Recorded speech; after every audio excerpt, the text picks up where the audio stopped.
एक सितम रात करो हो, वो दोस्त हो दुश्मन को भी तुम मात करो हो। दामन पे कोई छींट ना खंजर पे कोई दाग, तुम कत्ल करो हो कि करामात करो हो। हुकूमत की तरफ से नाजरीन कल रात पेट्रोल की कीमतों में 13 रुपए से ज्यादा इजाफे के बाद कराची से लेकर खैबर तक आवाम के इसी तरह के जज्बात हैं, इसी तरह की कैफियत है।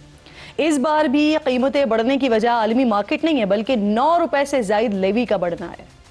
हुकूमत ने पेट्रोलियम लेवी की शरह 80 रुपए फी लीटर तक पहुंचा दी है।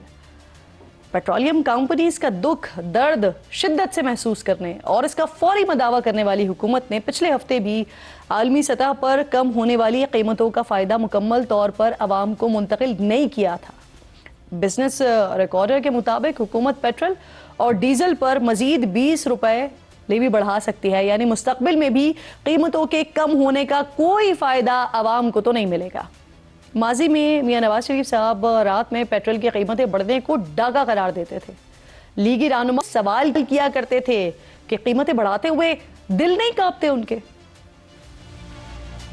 पेट्रोल और तेल की कीमतें जो बढ़ाई हैं वो रात के अंधेरे में बढ़ाई हैं। अब बताएं कि रात के अंधेरे में तो डाके पड़ते हैं ना, ये आवाम की जेबों को बहुत बड़ा डाका है। आज पेट्रोल की कीमत तारीख की 73 साल की बुलंद तरीन सतह पे 118 रुपए फी लीटर। 12 रुपए पेट्रोल रात के अंधेरे में तुम्हें बढ़ाने में शर्म नहीं आई, दिल नहीं हिला? क़यामत वाले दिन अल्लाह पूछेगा कि जब मेरी कौम भूखी प्यासी थी, महंगाई ने गरीब आदमी को ज़हनी मरीज बना दिया था, जब रोज पेट्रोल बम गिरता है, अवाम के घरों में मातम होता है, आप उस वक्त क्या कर रहे थे? पाकिस्तानी कौम का फर्ज है कि इस झूठे करप्ट निकम्मे और नाअहल आदमी का अब पूरा हिसाब होना चाहिए, वरना ना पाकिस्तानी कौम माफ करेगी ना हमें अल्लाह ताला माफ करेगा। आप अपने गरेबान में झांके, अपने पंजाबी में कहते हैं अपने मंजी थले आप अपना झाड़ू दें। क्या कहते हैं मंजी थले?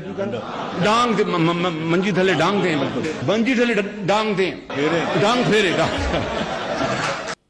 अब आज जब अवाम दुश्मन हुकूमती फैसले हो रहे हैं तो मियाँ साहब क्यों खामोश हैं? अवाम देख रही है उनकी तरफ। मियाँ साहब को मौजूदा हालात में फौरी मुदाखलत करनी चाहिए। 2022 में हुकूमत का तख्ता उलटते हुए मुस्लिम लीग नून का ये दावा था कि उनके पास पाकिस्तान की सबसे तजर्बेकार और सबसे माहिर टीम है, जो चंद सालों में ही पाकिस्तान का नक्शा बदलने की सलाहियत रखती है।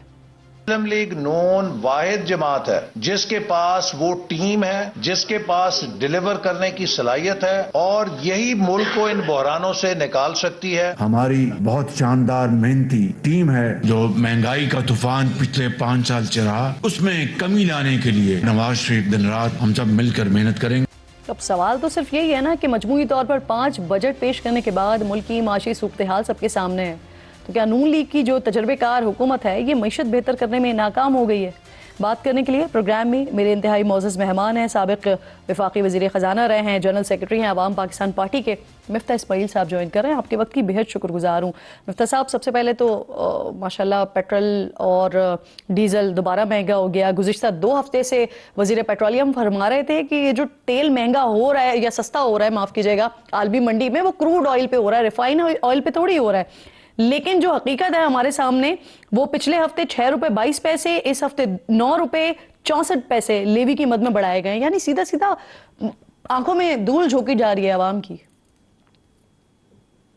देखिए, बयानिया जो भी हो, हकायक तो हकायक ही हैं, और ये हुकूमत का जो नोटिफिकेशन आया है उसके मुताबिक पेट्रोल पे लेवी जो है वो 71 रुपए से बढ़ा के 80 रुपए कर दी गई है। तो 80 रुपए आप लेवी की मद में दे रही हैं, 5 रुपए इसके अलावा आप क्लाइमेट लेवी की मद में दे रही हैं, और तकरीबन 20 रुपए जो हैं वो कस्टम की वगैरह की मद में है। तो 105 रुपए हम इस 311 रुपए के पेट्रोल में टैक्स देते हैं, जो तकरीबन 33% थोड़ी सी ज्यादा है जो पेट्रोल की टोटल कीमत है।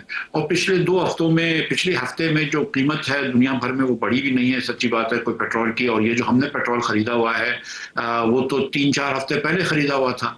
और दूसरी बात यह है कि इन्होंने इसके अलावा 4 रुपए और कुछ 80 पैसे एक्सचेंज रेट की मद में बढ़ाए हैं, जो कि समझ से बाहर हैं क्योंकि सिर्फ पेट्रोल पे बढ़ा है, डीजल पे नहीं बढ़ा है, और एक्सचेंज रेट तो पाकिस्तान में कई हफ्तों से कांस्टेंट है। तो ये समझ में नहीं आई बात, लेकिन सच्ची बात यह है कि हुकूमत ने जो भी बात कही है, टैक्सेस बढ़ा लिए हैं, अपने वाजिबात बढ़ा लिए हैं और मसूलात बढ़ा लिए हैं, और जिसकी वजह से पेट्रोल महंगा हुआ। अच्छा मिफ्ता साहब, इस दफा जो टारगेट रखा गया है वो 1700 अरब का रखा गया है, और इस वक्त पेट्रोल और डीजल पर जो लेवी वसूल की जा रही है वो तकरीबन 150 रुपए बनती है। अब इस वक्त बिजनेस रिकॉर्डर कह रहा है कि जो टारगेट है इसे पूरा करने के लिए हुकूमत को तकरीबन 180 पर कीमत लेके जानी पड़ेगी। तो अगर कैलकुलेशन के एतबार से यानी मजीद 30 रुपए बढ़ाने पड़ेंगे तो मार्केट में, आलमी मार्केट में पेट्रोल सस्ता हो महंगा हो, आवाम को तो इसका कोई फर्क नहीं पड़ने वाला, रिलीफ तो कोई नहीं मिलने वाला यानी आवाम को। नहीं, ये मैं रिकॉर्डर ने अगर ये कहा तो मैं इनकी बात से इत्तेफाक नहीं करता हूँ। देखें, पाकिस्तान में तकरीबन 1 अरब लीटर पेट्रोल बिकता है महीने का, और 80 करोड़ लीटर जो है वो डीजल का बिकता है। तो ये 80-90 रुपए 100 रुपए डीजल पे, पेट्रोल पे लेवी लेकर ये पैसे जो है वो 1700 अरब का हदफ पूरा कर लेते हैं। लेकिन इस साल भी आप जानते हैं कि FPR ने अपना हदफ पूरा नहीं किया, और उसके बाद कुछ पैसे जो है वो लेवी से ज्यादा इन्होंने लिए। लेवी क्योंकि आसान है, आप हर पाकिस्तानी के ऊपर टैक्स लगा देते हैं ये पेट्रोल के डाल के, बिलखुसूस गरीब लोगों के ऊपर। तो इसलिए लेवी का दारोमदार हुकूमत के जो वसाइल हैं उसमें उसका लेवी का दारोमदार बहुत बढ़ गया है। लेवी के ऊपर वो बैंक करते हैं और वो बढ़ा दिया है। मैं दूसरी बात यहाँ पे ये भी बताना चाहूंगा बहन कि देखें, गवर्नमेंट ऑफ पाकिस्तान जो है वो अमूमन चीजों पे सेल्स टैक्स लगाती है, लेकिन लेवी उन्होंने पेट्रोल पे लगाई है, पेट्रोल पे सेल्स टैक्स 0 कर दिया है ताकि हुकूमत वफाक के पास वो पैसे जाएं। लेवी जो है वो शेयर नहीं करी जाती सूबों से। मगर अगर आप वो सेल्स टैक्स की जब वो रखें ना शरह, तो वो 18% थी। तो उस हिसाब से अगर 18% आप टैक्स रखेंगे तो 40 से 45 रुपए आज इसके ऊपर टैक्स होना चाहिए, जिसके ऊपर आपने 85 रुपए लगाया हुआ है लेवी में और क्लाइमेट लेवी में। तो 20 रुपए से इनका कस्टम ड्यूटी के अलग है। तो आप जहां पे 40-45 रुपए टैक्स लगाया हुआ है, वहां पर आपने टैक्स लगा दिया है 85 रुपए। तो आपने 40 रुपए एक्स्ट्रा आप ले रहे हैं पेट्रोल के मद में गरीब लोगों से। देखिए, 60% पेट्रोल जो है वो हमारा मोटरसाइकिल सवार इस्तेमाल करता है। डीजल जो खास तौर पे इस्तेमाल होता है वो आटे, चावल, गंदुम वगैरह के ट्रांसपोर्ट में इस्तेमाल होता है, जो गांव से शहर, मंडियों से शहर चीजें लाई जाती हैं, और उसकी कॉस्ट का एक बड़ा हिस्सा होता है। तो आप बेसिकली जो इसका टैक्स का जो इम्पैक्ट है, जो वो गरीब लोगों पे है, मुतवस्सित तबके से ताल्लुक रखने वाले लोगों के ऊपर है, और हम पर नहीं है इस टैक्स का। नहीं तो मिफ्ता साहब, अगर बिजनेस रिकॉर्डर की खबर से आप इत्तेफाक नहीं करते हैं तो कम से कम कितनी लेवी हो तो जिसके जरिए ये हुकूमत का जो टारगेट है वो भी पूरा हो जाए 1700 अरब का?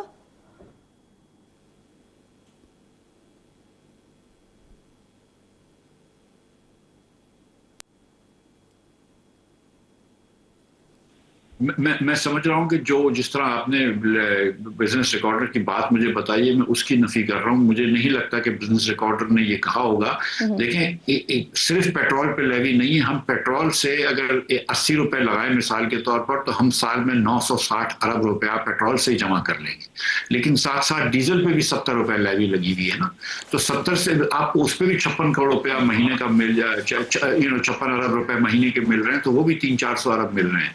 तो मैं ये समझता हूँ कि तकरीबन 100 रुपए तक अगर ये एवरेज ले जाएंगे डीजल की और पेट्रोल की, तो 100 रुपए पे इनका काम हो जाएगा। इसके ऊपर ले जाने की जरूरत नहीं है। और मेरा नहीं ख्याल है कि बिजनेस को इनको हिसाब आता है बिजनेस रिकॉर्डर वालों को, तो उन्होंने सही हिसाब किया। नहीं तो आप और बिजनेस रिकॉर्डर एक ही जैसी बात कर रहे हैं ना। वो अब 180 रुपए मजमूई तौर पर कह रहे हैं, यानी 90 रुपए दोनों पे, और आप 100 रुपए की बात कर रहे हैं। दूसरी तरफ मुझे ये फरमाइए सर, सऊदी कंपनी अरामको इन्होंने अगस्त में एशियाई ममालिक के लिए तेल की कीमतों में $11 कमी का ऐलान किया है। पाकिस्तानी आवाम को फिर इसके नतीजे में कोई रिलीफ मिल सकेगा? क्योंकि आज वजीर पेट्रोलियम कह रहे थे कि पाकिस्तान तो कीमतों का तयन जो है वो प्लेट्स इंडेक्स के मुताबिक करता है। तो इससे क्या हम समझें, ये कमी का फायदा पहुंचेगा किसको, होगा किसको?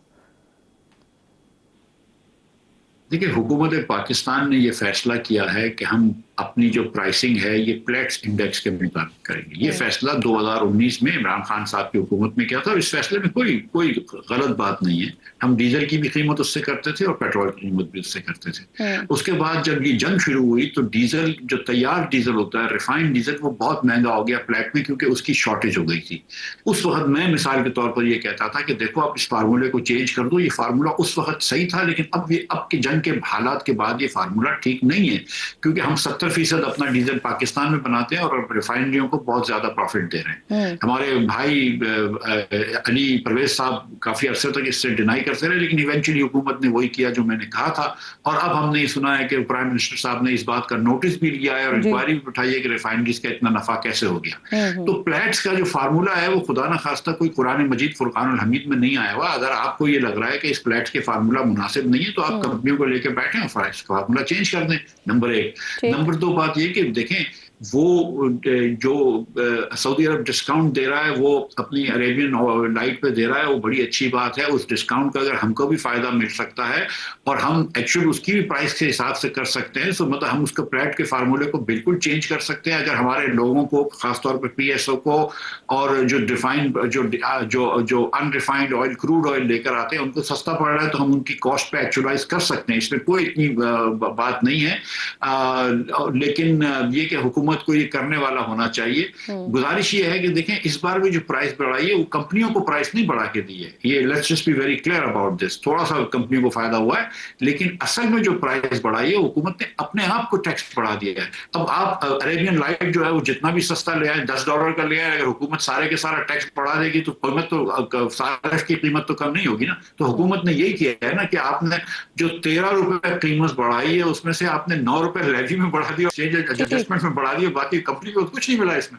सही। मुफ्ती साहब मईशत पे बात करें ना तो उसके साथ साथ जरा फिर सियासत के हवाले से भी बात करेंगे आपसे, लेकिन ये फरमाएं पहले कि 4 साल पहले मुस्लिम लीग नून ये दावा कर रही थी कि सबसे तजर्बेकार टीम उनके पास मौजूद है, जल्द ही मईशत को बेहतर कर देंगे, लेकिन अब हालात देखकर क्या कहते हैं, अब क्या जो मौजूदा टीम है वो नाकाम हो गई है या टीम ना तजर्बेकार निकली? टीम तजुर्बेकार है, इसमें क्या बहस है। शहबाज शरीफ साहब बड़े तजुर्बेकार हैं, डार साहब, खाजो आसिफ, एहसन इकबाल कोई 15 साल से प्लानिंग वजीर हैं, डार साहब 4-5 मरतबा फाइनेंस मिनिस्टर रह चुके हैं। तो ये टीम तो तजुर्बेकार है, लेकिन इस वक्त जिस विजन को पाकिस्तान है, जिस हिकमत अमली को पाकिस्तान की जरूरत है वो ये करने से गुरेज कर रहे हैं या करने से कासिर हैं। पाकिस्तान जिस तरह चल रहा है, पाकिस्तान 2014 के मुकाबले में 2018 और 2018 के मुकाबले में 2024 में गरीब हुआ है। हमारी जो गिरावट की जो ट्रेजेक्ट्री है वो 2008-2010 से शुरू हो गई है। आपने ये NFC अवार्ड कर दिया, 18वीं तरमीम कर दी, दीगर चीजें कर दी, तालीम का हाल बुरा हो गया, सेहत का हाल बुरा हो गया, दीगर चीजें हो गई हैं। ना आप लोकल गवर्नमेंट्स को इफेक्टिव करते हैं, ना आप छोटे सूबे बनाते हैं, ना आप पुलिस को कंट्रोल करते हैं, पुलिस जहमत बन के रह गई है, बच्चों को तालीम नहीं दे पा रहे, हर साल टैक्स बढ़ा रहे हैं, पेट्रोल पे इतना टैक्स डाल रहे हैं, हुकूमत के अखराजात बढ़ते से बढ़ते जा रहे हैं, हमारे बजट डेफिसिट्स बढ़ते से बढ़ते जा रहे हैं। तो हुकूमत इस तरह वो हो गई है कि ये नापैद है कि हम तरक्की कर सके। तो आप पूरी अपनी हुक्मरानी का निज़ाम चेंज करना होगा। चेहरे हमने बदल दिए, हमने आसिफ जरदारी साहब को भी देख लिया, मियां नवाज शरीफ, मियां शहबाज शरीफ, इमरान खान साहब, सबको देख लिया ना। हमने सिर्फ बेहतरी नहीं देखी है, हमने तरक्की नहीं देखी। तो अब जब आप वही चीज करते रहेंगे जिसकी वजह से आपको पहले नाकामी हुई, तो आइंस्टाइन भी कहता है ना कि the definition of insanity is doing the same thing again and expecting a different result. कि पागलपन की बात है ना कि आप वही चीज करते रहे जो पहले कर रहे थे और आप सोचेंगे इस बार सही हो जाएगा। कैसे सही होगा? आप तो गलती पे गलती करे जा रहे हैं, आप तो खसारे पे खसारे करे जा रहे हैं। इन 4 सालों में जो शहबाज शरीफ साहब की हुकूमत में इन्होंने कर्ज लिया है, कर्ज एक जमाने में लेना बहुत बुरा समझा जाता था। तब इमरान खान साहब अपोजिशन में थे तो वो मुस्लिम लीग को बड़े ताने देते थे, और जब मुस्लिम लीग वाले हम अपोजिशन में थे तो हम इमरान खान साहब को कहते थे कि आपने कितना तक कर्ज ले लिया। लेकिन जो कर्ज शहबाज शरीफ साहब ने इन 4 सालों में लिया इसकी तो कोई मिसाल ही नहीं है। जितना 75 सालों में पाकिस्तानियों ने 75 सालों में जितना कर्ज लिया था, मियां मोहम्मद 4 साल में अकेले ने उसका 90% कर्ज ले लिया।